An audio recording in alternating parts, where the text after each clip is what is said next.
Well, welcome to the Sales Revolution. I'm Ingrid Maynard, founder and managing director of The Sales Doctor, and I invite you to join the Sales Revolution by signing up to my newsletter on the link below in the show notes. And to make sure that I can do more of the interviews you like the most, please click the like button and subscribe so that you get all of the latest episodes. I'm joined today by Renata Sguario, who's the founder and CEO of Maxme. Welcome, Renata. Hi, Ingrid. Now, we'll dive right in because I love what it is that you do and what you're about. But if we kind of go back a little bit before we talk about the present, you've led senior teams in global organizations for over 20 years. And you sort of say that it's, for over 20 of your 30 years in corporate, that's what you've done. Tell me what led you to developing Maxme so that organizations and the people within them could have access to the programs that develop what you call human skills, and also tell us what you mean by human skills. Well, Ingrid, so first and foremost, thanks for having me on the show. It's a delight to be talking to you, as I said, to be having a real conversation about such an important topic. So first and foremost, human skills are a much nicer way to describe skills that get a bad rap. And they are traditionally what's called soft skills. So, if I think about my 30 years in corporate and when a conversation about soft skills would come up, people would just sort of roll their eyes and go, okay, why are we even talking about this? And so, unfortunately or fortunately, depends on how you look at it and depends on if you have a good smattering of these skills already, they're actually the make or break skills for people's career trajectory.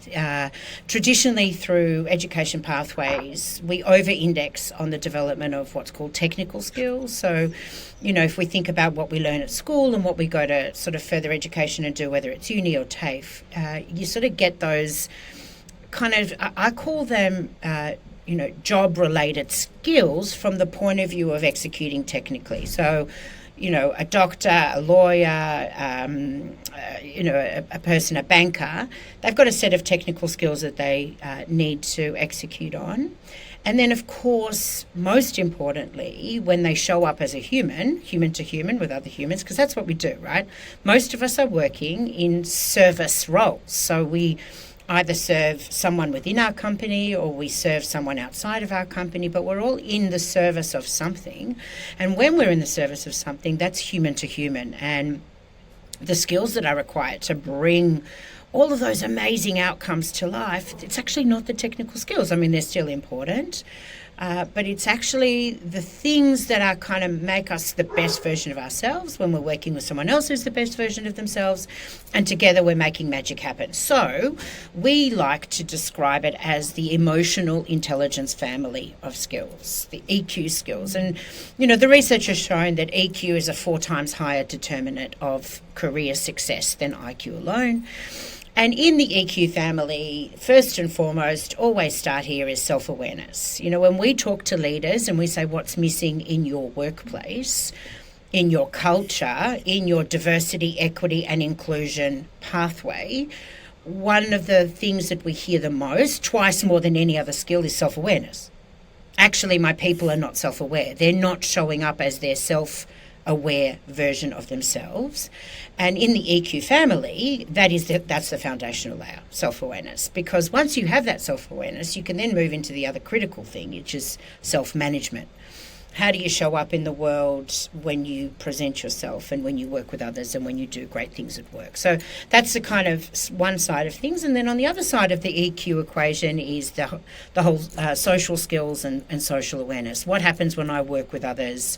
Do I have empathy? Do I listen well? Do I communicate well? How do I build trust and rapport with others? That kind of world of we, as we like to call it, because a human exists in 2 worlds at any given point in time, the world of me and the world of we. And so these EQ skills, I like to call them human skills, because EQ skills sounds a bit boring. They are how you show up as a great version of yourselves to really get the most out of your IQ or your technical skills, and then to really, really show up well and deliver great results, which we all want to do, by the way. We're all geared towards it. No one shows up to work to want to do a crappy job. But these are the skills that are required, and a lot of us don't have them. There is so much there that I already am really curious about. So, when you said that when you speak with leaders and they look at their teams, and that one of the biggest areas of deficit is a level of self-awareness, what do you know are some of the causes of that lack of self-awareness? Have we become less self-aware? Is it a generational thing? What's your observation and experience around that? And there's a lot to unpack just even in that question. So the first thing I'll say is people sometimes fear who they truly are.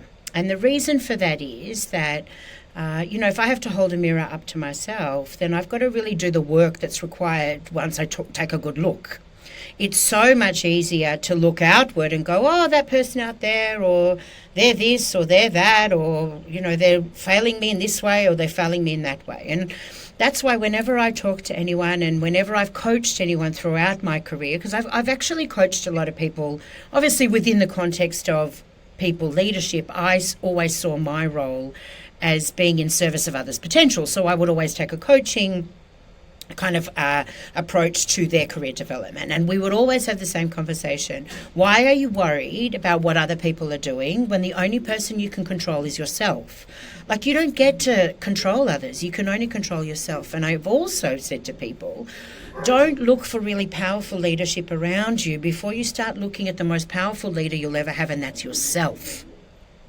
When you empower someone to believe that there'll be no other leader in their life that's more powerful than they are for themselves, something goes off for them. I mean, you still have to do a little bit of pretzeling around, well, what do you mean by that? But once a person really realises that it starts within, I start on how do I just show up as the best version of myself? What work do I need to do to be a better person? And by the way, that doesn't mean the traditional, I'm going to be self-deprecating and I'm really crap at all of these things, and how do I make them into strengths? No.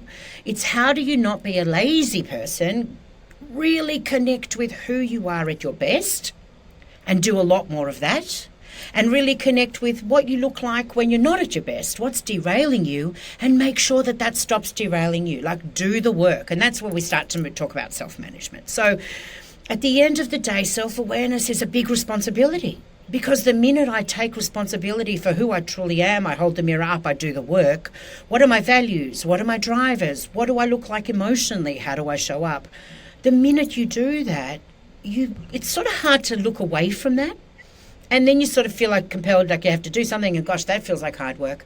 So that's why we sort of, again, as I said, most of us, and I think this is the world that we're living in right now, which is the world of looking out, having quick opinions on people, badly formed opinions on people. We're quick to decide, we're quick to judge.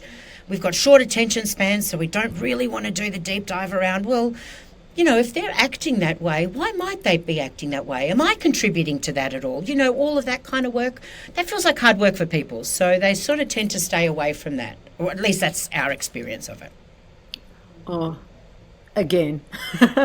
This is really speaking my language. So one of the things that we talk about, particularly in the work that I do, we talk about the mutual mattering piece, is becoming your own best coach and starting to ask different questions of yourself in order to direct your brain to source that information for yourself so that you get deeper levels of insight, and making sure that you're not fooling yourself.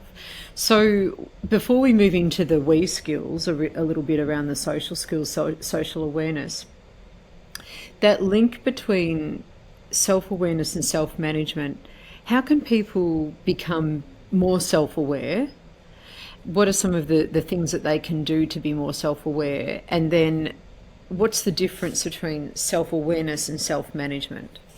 So Ingrid, a really big part of our work, and I'm a real zealot for this, is positive psychology. A lot of research has been done on this.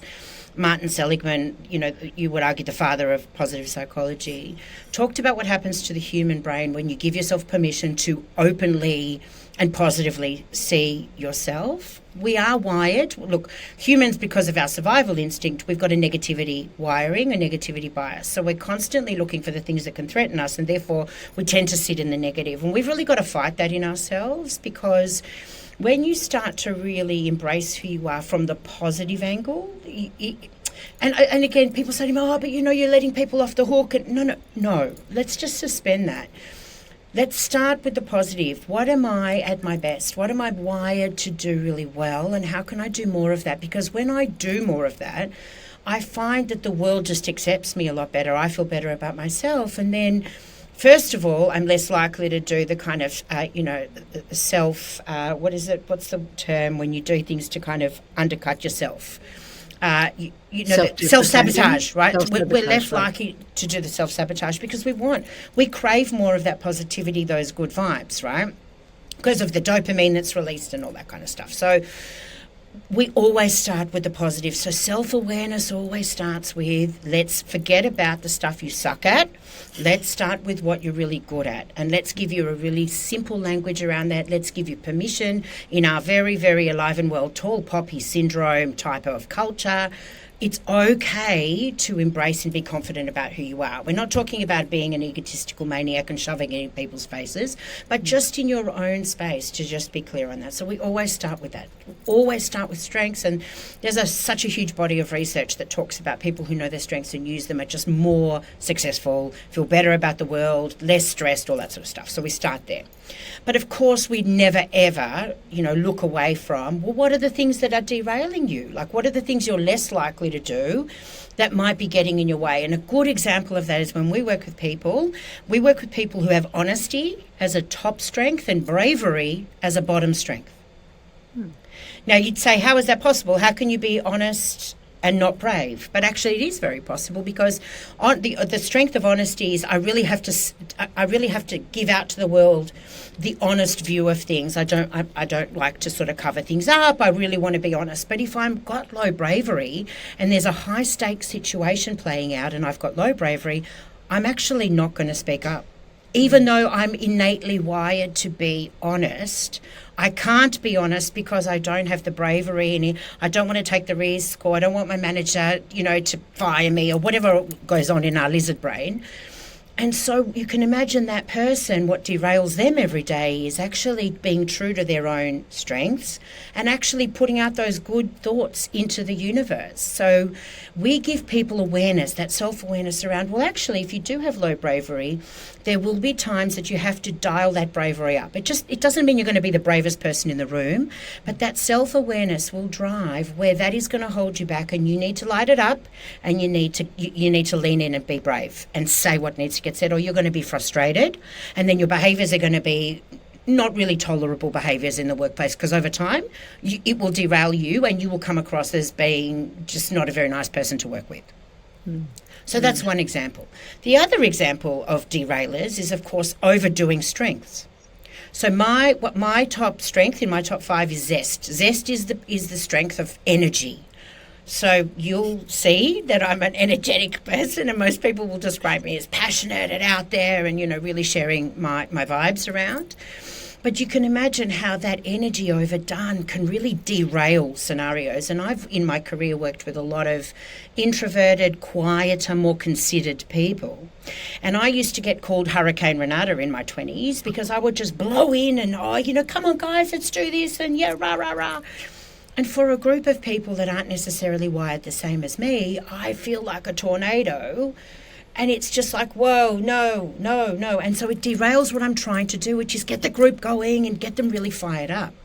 So I've had to learn to manage my energy. I've had to learn to not overdo my strength, because overdoing that strength, there is such a thing as too much of a good thing, and I start to derail. So this is all that family of self-awareness. Who am I? What is the relationship between what I'm really good at, what I'm not so good at? How do I just be more self-aware about that and then move into self-management, which is the so what. It's not enough to just know. Of course, you then have to say, all right, now that I know, what can I do? So Right. that's that self-management, that higher degree of, okay, I'm reflecting, I'm getting feedback, I know what's going on, I know the things that are happening, that are doing, what's working well for me, what's not working well. Am I doing daily reflective practice for 5 minutes going, okay, like what really worked well for me today? Okay, I'm going to do more of that. What didn't work well for me? Okay, I'm going to stop doing that. And just really getting into the discipline of doing that and then actually acting on it and making the changes that you need to make so that you do continue to shine and you don't get derailed by those things that potentially are getting in your way. That's gold. Those daily reflective practices, because in my opinion, that's where you get real wisdom. You can start to identify the things that are working, the things that aren't working, why they're not working, making sure that we're being specific about the evidence that we're gathering for ourselves. And having that as a practice means that you're constantly iterating or constantly improving the way that you show up in the world. So tell me the difference, because we start with that. I love how you said you start with that self-awareness and that self-management before we move into the we space. But actually, if somebody, because that's where the control is, like you said before, so rather than focusing in on everything out there or them, those and they, just bringing it back to self and raising the level of self-awareness, self-management through some of those practices that you've mentioned. If someone just does that, just to start with, how does that change the way that they show up in the we space? I think it actually starts to really, you almost have to do no more work to have that improvement in the we space, because because you inevitably show up as a more balanced, more thoughtful, more mindful, more available, more present version of yourself. And people start to interact with you because, again, everybody's wired for that, negativity and that survival. So when I'm encountering somebody else that's prickly or that's just not a very nice person to work with, not listening to me, not subscribing to who I am, I naturally put my defenses up. And that's where you start to get everybody's just walking around kind of going, nah, not doing this. I'm just going to do my own thing. I'm going to do minimum because I don't feel like I'm part of the we. And of course, we're all pack animals, right? Humans are pack animals, and we do our best work in the we, but if we don't feel like we're connected in the we, then we just go on and do our own thing. So the more self-aware, the better you self-manage, you actually turn up as just a more tolerable, nicer version in that world of we, and people start to relax around you and start to see you in a different light, start to see you as someone they want to be drawn closer to. And it's almost like, what's that saying? You catch more bees with honey. I don't think that, anyway, whatever, I think that's the saying, is actually if you put out that sweeter, nicer version and people are like, well, people, why don't they just accept me for who I am? Well, that's not how the world works. Sorry, my friends. That's not the way we're wired, and not much has changed since the prehistoric times. So, we're wired to either be drawn to people or repelled by them depending on the way that they show up. And, of course, there's that whole body of work around, the most essential part of any communication between people is actually not what's being said, but by the unsaid, the way that they're speaking, the way they're using their voice, their tone, their pitch, their eye contact, their body language. That's the bit that we're either drawn to or repelled by, not what they're saying. So it's all that same family of humans are constantly checking out and scoping out their world. And if I like that world or I like the people, I want to be in that world. If I don't want to be. And it's as simple as that. Yeah. Yeah, 100%. I love that. And I like how you just call it as it is as well, Renata, because that was one of the lessons that I made sure with my son was, you can either accept the world as it is and work with it and understand, or you can constantly try to swim upstream. It's going to be a very difficult place to expect the world to accommodate you. You've Right. got to, work in with the And look, world. we have an innate need, don't we? We're motivated by mastery, by changing the world around us, and we should all continue to do our bit. But the bit that we can do that's within our control, not the whole, to your point, oh, well, the world's just going to have to change and, this is crap and that's not good. Sure, we all believe that, and there was a time when we all thought that we were going to do grandiose things, and maybe we can over time, but it's small bits because humans, they can't take too much change. Yeah. Yep, absolutely. Yep, do what you can in your part of the world. You look after your backyard first. Spot on. Yeah. So, look, with AI augmenting much of the customer experience, what's the line between AI and human skills, especially when it comes to, that connected mattering experience? And you talk about, everyone's in service of something, in the service of something. So what is the line between the two? So, look, Ingrid, I've been in and around technology for my whole career. 35 years now, and we're a tech company. Maxme is a tech company. We want to scale and we want to democratize these skills, so we do it through tech. And we've got AI built into our flows. But AI as a concept is actually not new. I mean, it's new in that where technology is taking us is into a new frontier. But what AI really is it's a fast processing automation of things that typically would have had to have been done very manually. We would have had to have gone out and found the information, then do the insight, then we would have had to have brought it together with others. So it's just we're expediting the power of technology, and it's really exciting on what it's going to do for us medically and even technology, infrastructure, all those things. But it's not a new concept to actually automate something that's being done manually. Let's call it, really roughly like that. Mm. The thing that every single research house, every single research paper is saying, World Economic Forum, McKinsey, Deloitte, Access Economics, they're all saying the same thing.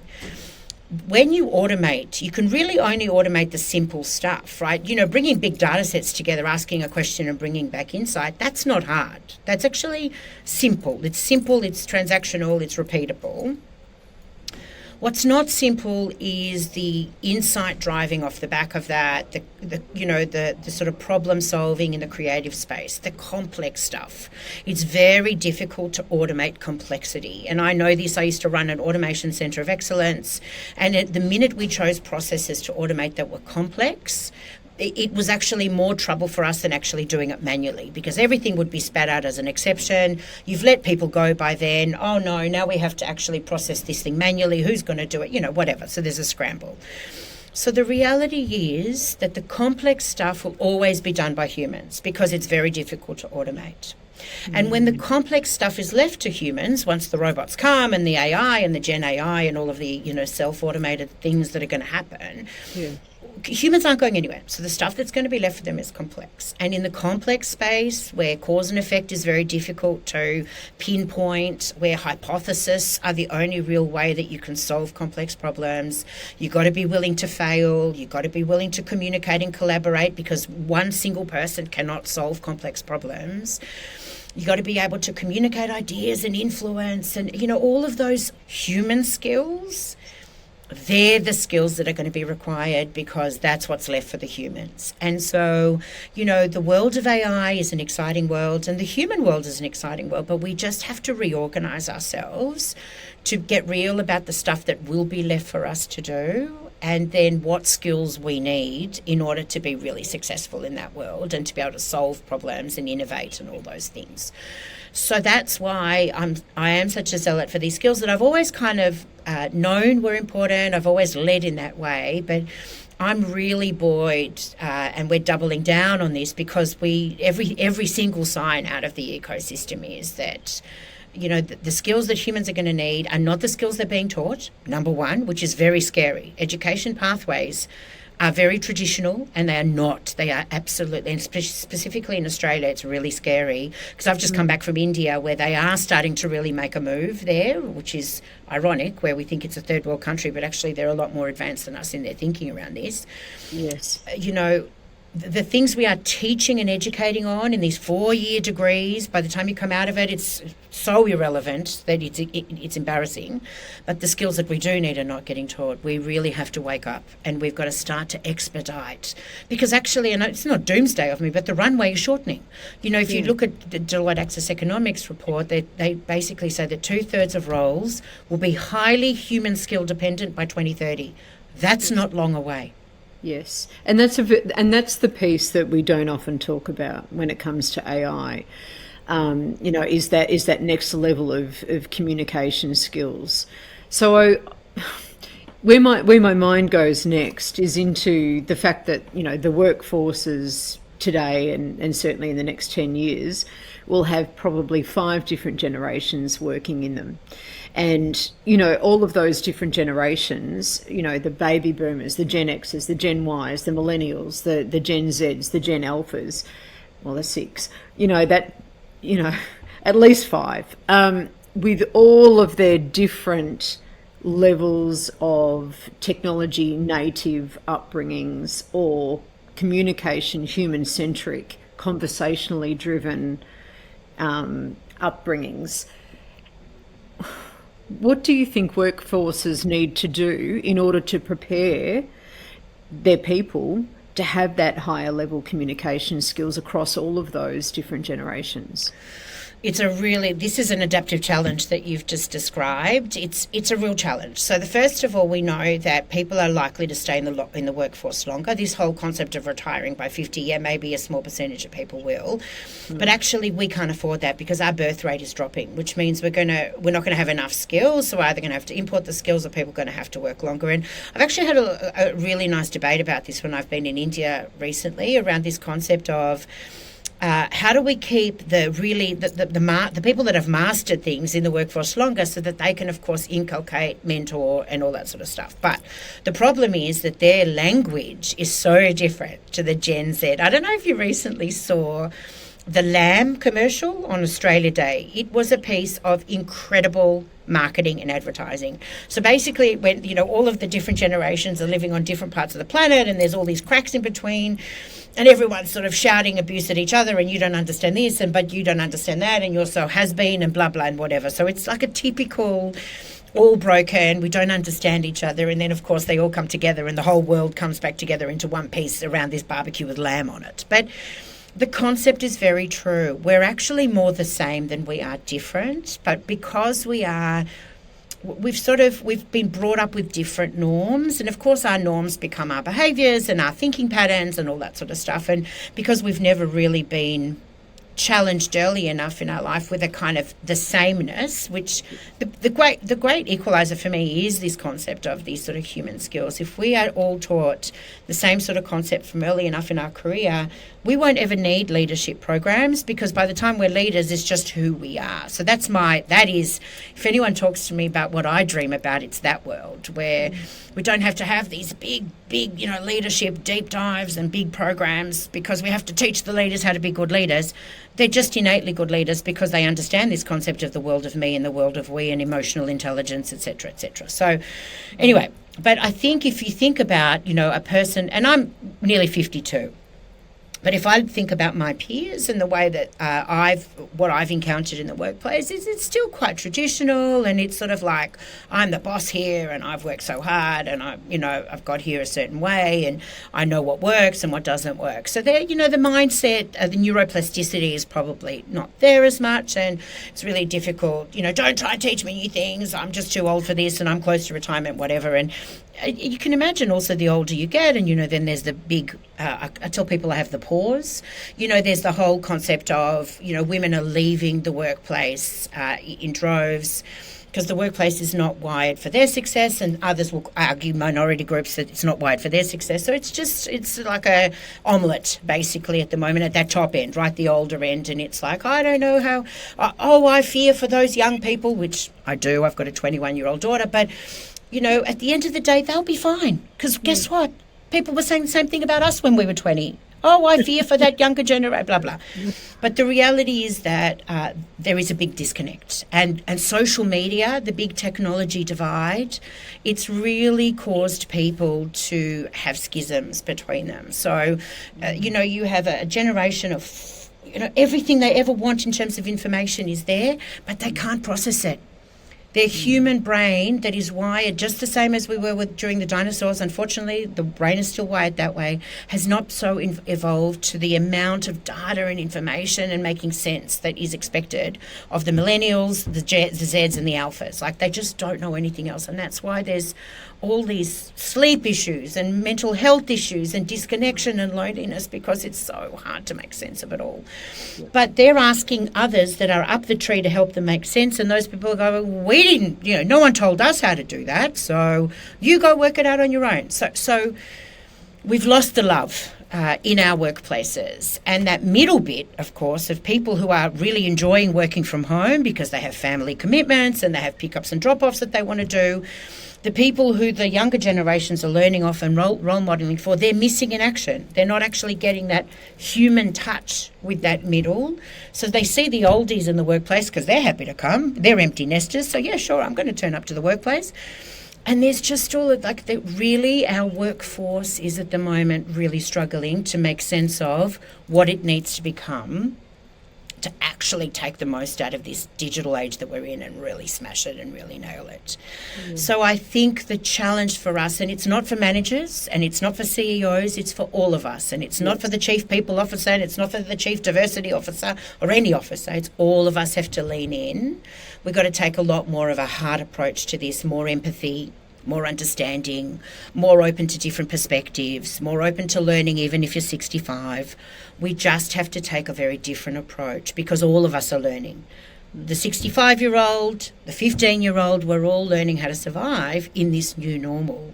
And we just have to put a lot more heart, a lot more openness into the way we interact with one another. Otherwise, yeah, it's not going to be great. No one's going to want to work in those workplaces. It's just going to get worse and worse and worse. Yeah, I just love what you just said then about we've lost the love in the workplace, because I really believe that we are all there to serve one another, and we're each, there's a value exchange if we choose to see it as such, and to be focusing in on our similarities rather than our differences. And if we've got that curiosity about, what can I learn? If every person does that, then there's that possibility of, of real, genuine connection. But I want to come back to something that you said before, Renata. You talked about a lot of the skills that people are coming out from school, into the workforce with. It's not actually going to equip them, but you actually have an app that gets pupils workforce ready. Tell us what your research and experience, and I know you talked a little bit about that, you touched on that, and you talked about India perhaps leading the way with all of that. What's the role that employers play when it comes to supporting school leavers once they cross that bridge from school to the workplace? And, thanks for the question. It's a really good one. And we do have tech. We've got tech for schools and we've got tech for kind of the university making the transition, and then of course we've got tech and programs for kind of corporates. But one of the things that that I've observed quite deeply is there's a lot of complaining. Like, we talk to employers and 93% of them have said these young kids are not coming out of uni with the skills that they need, and then we have to fix them and take all this time, and we've gone through all this recruitment, yada yada blah blah.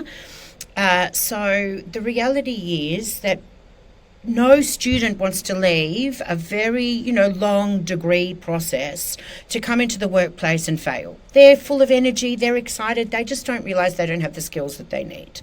Employers are thinking that the institutions are providing those skills, but in their heart of hearts, they know that they don't.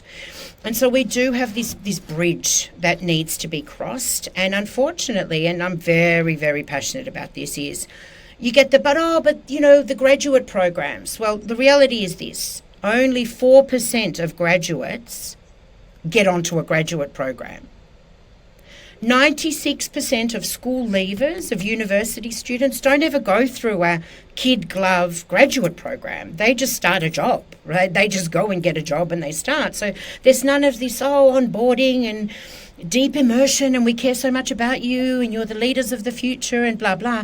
I say this to all of the corporates, and that was me once as well. I used to ask this question internally. I used to be very involved in graduate recruitment because that is the lifeblood of an organisation, and I used to really get involved because if you don't put yourself out there, no one else is going to do it. So I would constantly ask the question, why are we running this 110-person graduate program when we know that we have many, many more that start at this, I won't name the organisation, but in this organisation every year that need the same training? Why are we doing that?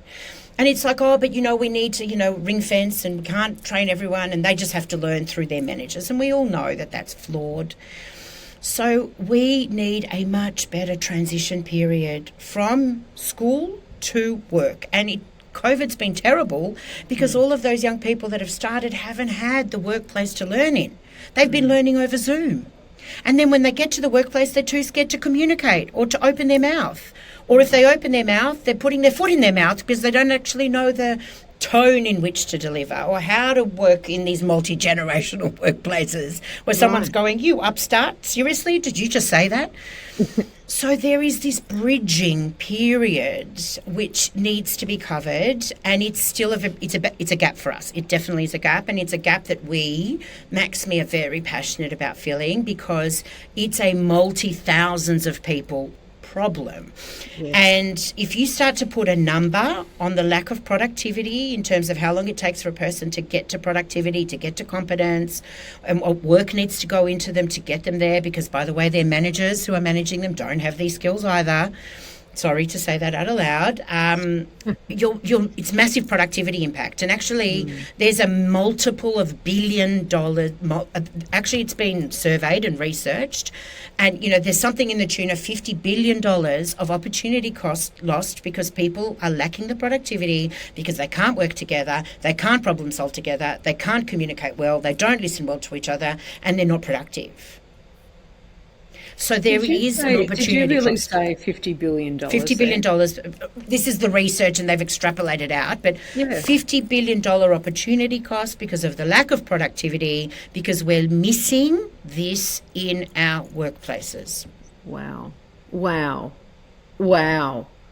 So, okay, let's just say we pluck a workplace, out, and we say, okay, you're going to work with Maxme to actually have a bridging program.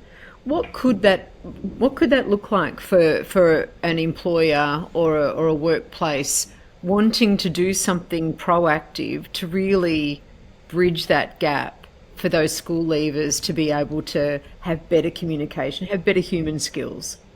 So for us, it's got to be simple. Our programs are wired for short attention spans, for busy people, and very importantly, the most important ethos is everything we do is built on the 70-20-10 model, which basically says that 70% of our learning is done through doing. So we need 10% of learning, 20% of mentorship coaching or, kind of oversight, and then 70% of doing. And we need it in that combination. But it's also got to be done within the fabric of our work. Because the other thing why traditional training programs fail, and have failed for a very long time, even though they're very expensive, is we go off the tools into this immersive experience. We drink from the fire hose because people are just downloading information on us. We don't get to apply that in real life. And 30 days later, it's like, oh, what's that thing that they talked about at the start of March? And so we believe in small bits that are accretive over time within the fabric of the work that you're doing so that you can go and apply it with confidence. First do it yourself and do little activities and reflection, and then go and try a few new things and come back and debrief about it, and then go away and do a bit more, and we build and we build. So we've got short and sharp programs that we run with our clients, 5, 7 or 9 weeks. Now, they can run multiples of those with us. They can bring us back to do standalone workshops after our initial programs. We've got such a flexible way of engaging. But it's short and sharp, it's thematic, and it's fun, it's gamified, it's in the palm of my hand. It's not, this big download. I actually want to come and do it, and it's with others because self-paced doesn't work. There's horrible completion rates in self-paced learning. So, sorry, LinkedIn, but LinkedIn Learning is a great idea, but, terrible completion rates, very much standalone. And the minute I have to work out, okay, I've done this video, now what do I need to do next to build my knowledge? I've got no idea because it's a choose your own journey in 3,000 videos, basically. So we're very much around short, sharp, in the fabric of the work, simple, very anchored to what the organisation wants and to achieve with the cohort. And then we leave you with a whole lot of stuff, or we can come back and keep working with you, whatever you kind of want, whatever's right for you. But it's also it's a very affordable. The price point has to be affordable. I've been the procurer of many training programs throughout my career, super expensive, therefore only a small percentage of people can have this development and training, and then it's probably not leaving them with much more than they had at the start anyway. For us, we had to be affordable so it can be democratizable. It's so important. Yeah, absolutely. I could talk to you all day, Renata. I think we're totally on the same wavelength and about so many different things. Is there anything that you'd like to leave us with, and where can we find out more information about Maxme? Well, you'll find us at www.maxime.com.au, and I'm very proud of our website. I'm in love with my creative team. They're so amazing. So there's lots and lots of information. There's a lot of self-serve stuff in there as well. We've got a lot of content that we put out there, and you'll find us on LinkedIn as well. So follow us on LinkedIn. We'd love that, Maxme. But, for us, it's so critical that we get to live the impact that we started out with. Look, to be honest with you, Ingrid, people say to me and, my colleagues from the corporate world, it's like, what were you thinking? Like just short of 50 to leave a cushy corporate trajectory and start a startup? Like, what are you doing? Are you crazy? Yeah. And so, I'm not a 20-something that's not got much to lose, right? And like, this is my life's work, and the work that the Maxme team does, we do it for impact because we want to shape the career trajectory, the love your career trajectory, the culture, the DE&I, all of that. We want to influence that globally. And we would love to work with whoever feels the same way, whoever feels that their workforce needs something, they want to help uplift them. We're there. So please look us up, and we'd love to talk to you about what your needs are. Yeah, that's absolutely outstanding. Renata, it's been a pleasure speaking with you today, and I look forward to many more conversations. Thanks for having me, Ingrid. Thank you so much. Can't wait for that coffee. We'll get there. Cheers.